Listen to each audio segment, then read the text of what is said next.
Thank you all for being here today. For those who haven't been keeping score at home, my name is Jim Brady, and I'm Chairman of the Board of Regents of the University System of Maryland. As many of you know, the University of Maryland College Park is the state's flagship public institution of higher education and research. In recent years, thanks in large part to its many very talented faculty and students, it has continued its steady rise in many academic and other rankings. The University System of Maryland Board of Regents is determined not only to maintain, but also to accelerate the pace of that success. We share the aspiration and belief of many Marylanders that College Park can become one of the very best public universities in the nation in terms of both teaching and research. In lockstep with the academic success is the need to foster a well-run athletics program that is designed and operated to put the needs of our student athletes first. As has been said many times in recent months, athletics, for better or worse, serves as the front porch of the university. Which brings us to the topic we are here to discuss today. Since the tragic death of Jordan McNair on June 13th and the subsequent allegations regarding the football program, the Board of Regents has sought to uncover every discernible fact to better understand what happened and to make whatever decisions are necessary to ensure that it never happens again. We owe that to Jordan McNair, to his family and friends, to his teammates, and to every student athlete in the university and at universities across the system. In our efforts to uncover all possible facts and to ensure a thorough, responsible, and transparent process, the Board of Regents assumed control of two separate investigations. The first was led by Dr. Rod Walters and focused on the circumstances surrounding the death of Jordan McNair. That report was shared with Mr. McNair's family on September 20th and released to the public on September 21st. The board also assumed oversight and control of the independent commission to review the culture of the football program. Charlie Sheeler, a partner at DLA Piper, led that effort and is here with us today.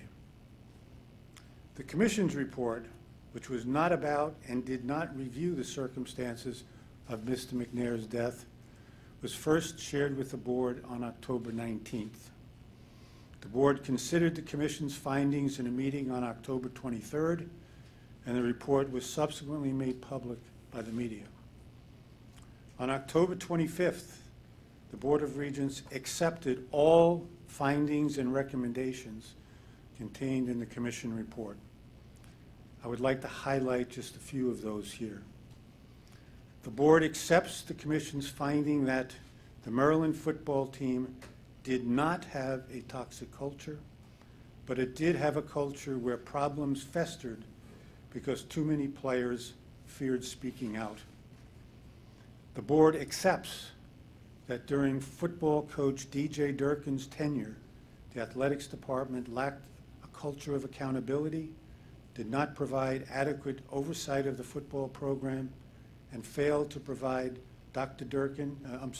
Durkin with the tools, resources, and guidance necessary to support and educate a first-time head coach in a major football conference.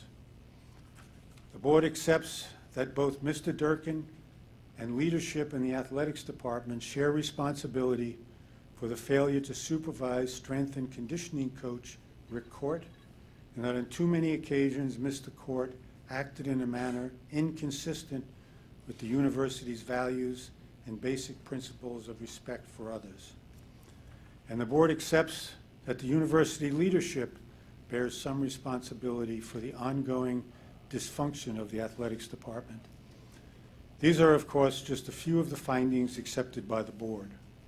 The board also accepts all the commission's recommendations.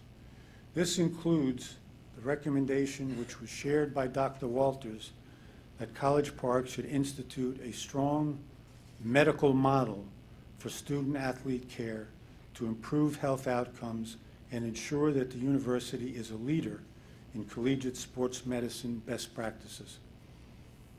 What happened to Jordan McNair was tragic and heartbreaking. At the same time, the Commission found no direct link between the administrative dysfunction in the athletics department and Jordan McNair's death. So what are we to conclude? Taking the time necessary to gather and thoroughly review the facts, and based upon what we know today, the Board of Regents believes that the university bears responsibility for what happened to Mr. McNair and will live up to its responsibility. In the coming weeks, I expect the Office of the Attorney General to conclude its legal review and advise the university and system as to next steps. While that process unfolds, the board's mission is clear.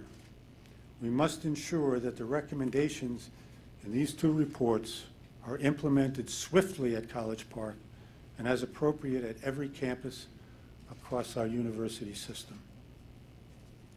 As I mentioned, the adoption of an independent medical model is chief among them, and it must be implemented immediately.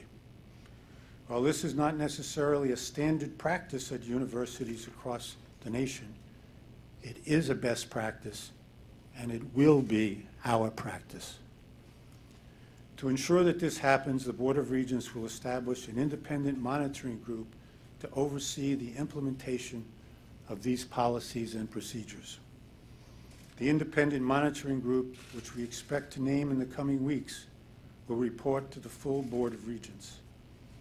Working with the Chancellor, the independent monitor will provide full and unhindered access to the university's athletic department, including its personnel, facilities, practices, and games.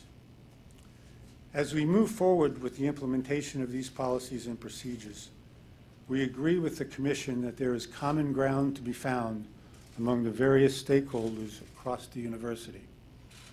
We believe that common ground will go hand in hand with our work to build an athletics department and culture that is consistent with our values, the most important of which is the well-being of our students. And that will depend on leaders on all levels: the board, the university, and the athletics department, and the football team. Let me take a moment to speak about these leaders. Both Kevin Anderson's and Rick Court's involvement and actions were heavily scrutinized in the Commission report. Neither of these individuals are at the university today.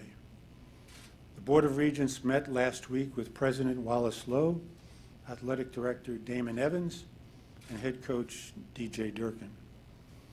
All three individuals understand and have accepted that they share responsibility for the dysfunction within the athletic department.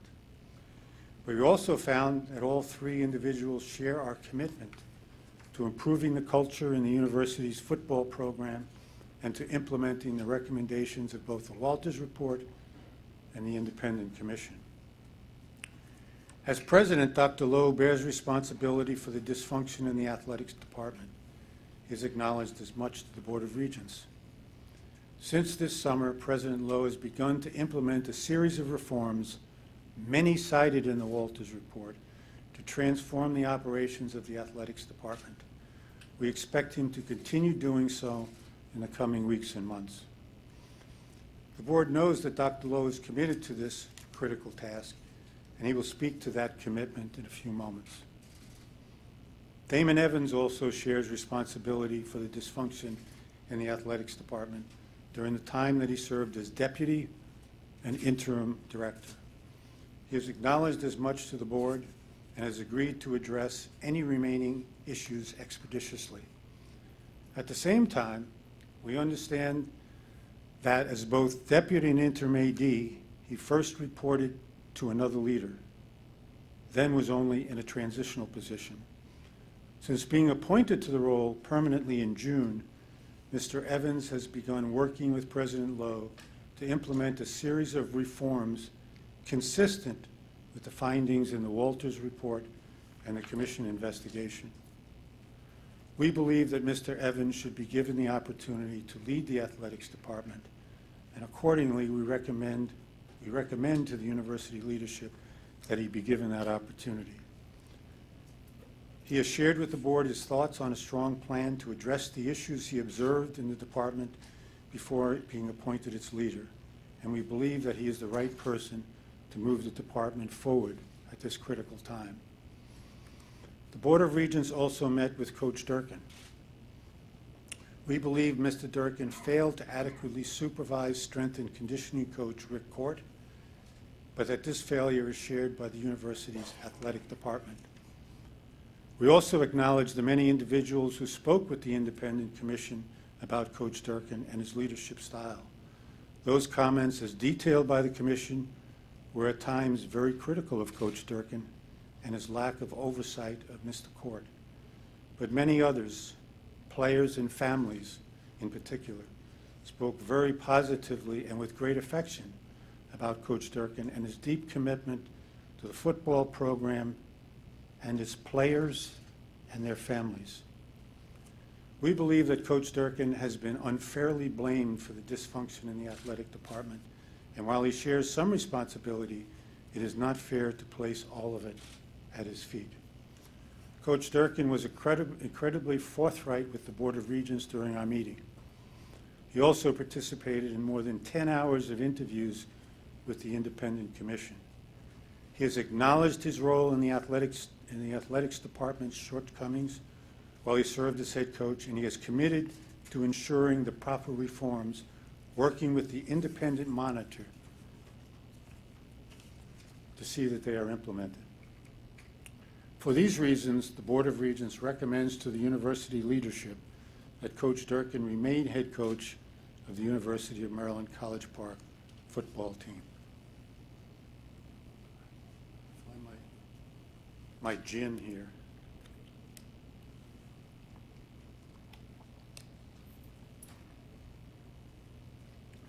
We believe that he is a good man and a good coach who is devoted to the well-being of the student athletes under his charge. He is also at the beginning of his coaching career with a great deal of promise and much still to learn. We believe he deserves that opportunity. For the next several years, the football program in particular and the athletics department in general will be closely scrutinized both by the independent monitoring group, by the Board of Regents, and by the broader public.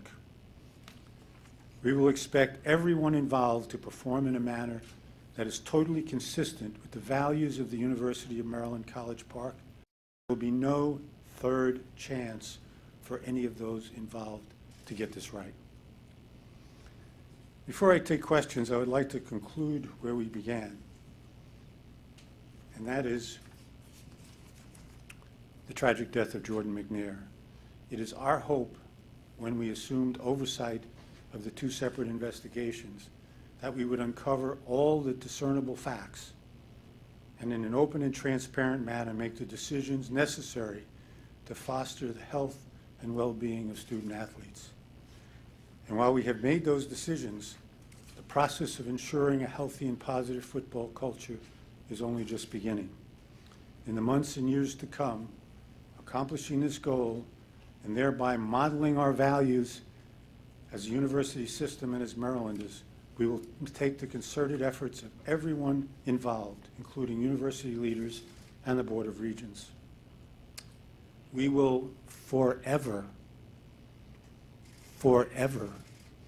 be guided by the memory of Jordan McNair. Thank you.